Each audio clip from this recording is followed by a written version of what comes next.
مسلمانوں نے یہ اپنی تاریخ کے جملے چھپا دیے، جبکہ یہ انتہائی اہم چیپٹر تھا، اسے دینیات کا حصہ بننا چاہیے تھا، یہ پڑھایا جاتا لیکن چھپا دیا۔ صرف کیوں؟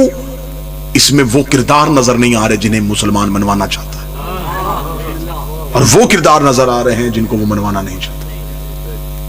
مسلمانوں نے اپنی یہ جو نوجوان بیٹھے ہیں، کیونکہ اب آپ کے لیے مشکل نہیں ہے دین پہ ریسرچ کرنا، آپ کی انگلیوں کے نیچے دنیا کی لائبریریاں ہیں، اب آپ کتاب پڑھنے کے لیے مولوی کے محتاج نہیں ہیں، آپ مطالعے کا شوق پیدا کیجئے، اور آپ اسلام کی ہسٹری کو ڈھونڈنا چاہیں تو سب سے زیادہ اسلام کی ہسٹری کو جو کلیکٹ کیا وہ رومن امپائرز نے کیا، فال آف دا رومن امپائرز، کیونکہ مسلمانوں نے، یہ عیسائیوں نے مسلمان کی تاریخ کیوں خریدی؟ اگر آپ بور نہ ہو تو میں یہ جملہ بھی بتاتا ہوں۔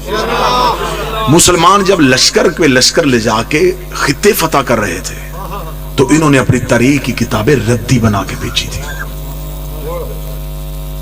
جب مسلمانوں کے جب یہ جاتے تھے اور دوسرے بادشاہ پہ حملہ کرتے تھے، اس کے کتب خانے چوری ہوتے تھے، جلا دیے جاتے تھے، تو مسلمانوں کی یہ پوری تاریخ کی کتابیں جو قلمی نسخے تھے، جو ہاتھوں سے لکھے ہوئے تھے، یہ یا دریا میں بہا دیے گئے یا یہ ردی بنا کے بیچ دیے گئے، اور یہ سب خریدے عیسائیوں نے۔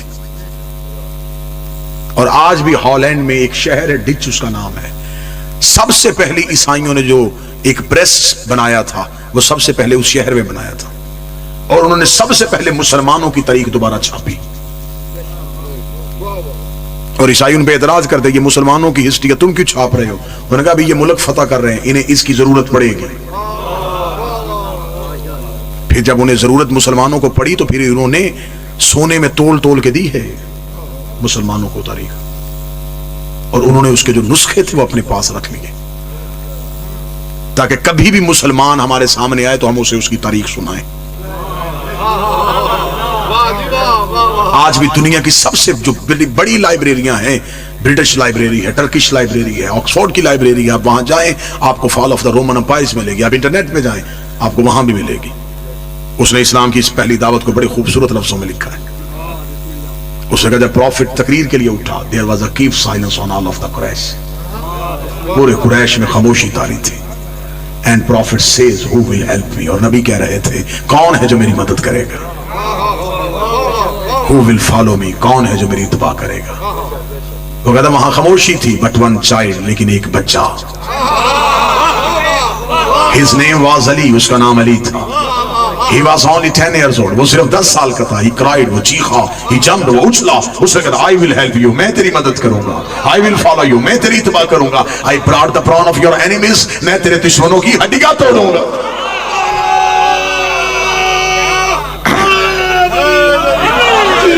انہوں نے لکھا اسلام کی ہسٹری۔ اب اسلام کی پہلی دعوت ہو گئی، نبی کی تقریر ہو گئی، کافروں کو پتہ چل گیا کہ اچھا تو اب یہ نبی ہے۔ اس سے پہلے کہ کافر اپنے گھروں میں جا کے پروگرام بناتے، حضرت ابو طالب نے نبی کی تقریر ختم ہونے کے بعد نبی کا ہاتھ پکڑ کے وہاں لے گئے جہاں چاروں بیٹے بیٹھے تھے، فرمایا آج کے بعد تمہارے ذمے ہے اس کی حفاظت کرنا۔ اور تمہیں بتائیں کہ اسلام کے موسم کون ہے؟ خطرے کے بستر پہ اپنا اٹھایا اور نبی کے بستر پہ سلایا۔ یہ جو علی ہجرت کی رات مطمئن ہو گئے سو گئے تھے، یہ بچپن کی عادت تھی۔ علی کو موت سے اس لیے ڈر نہیں آیا، باپ نے تربیت میں رکھا تھا۔ خطرے کے بستر پہ کبھی جعفر کو اٹھایا، محمد کی جگہ پہ سلا دیا، کبھی عقیل کو سلا دیا، کبھی طالب کو سلا دیا، میرا قتل ہو جائے نبی پہ تلوار نہ چلے۔ عرب کا کلچر ہی نہیں تھا کہ کوئی چچا اپنا بیٹا بھتیجے پہ قربان کرتا، بیٹا جب بھی قربان ہوتا ہے عقیدے پہ ہوتا ہے۔ حضرت ابو طالب نے بستر بدل کے زمانے کو بتایا محمد میرے بھتیجے کا نام نہیں، میرے عقیدے کا نام۔ دو ہستیوں نے احسان کیا ہمارے نبی پہ، ایک حضرت عمران اور ایک جناب خدیجہ الکبریٰ۔ یہ نور دنیا میں اتر آیا، اور اللہ قرآن میں کہتا یریدون لیطفئوا نور اللہ بافواہہم، خدا کہتا چاہتے ہیں کچھ لوگ کہ وہ اللہ کے نور کو اپنی منہ کی پھونکوں سے بجھائیں۔ اللہ متمع نوری، لیکن اللہ اپنے نور کو پورا کرے گا۔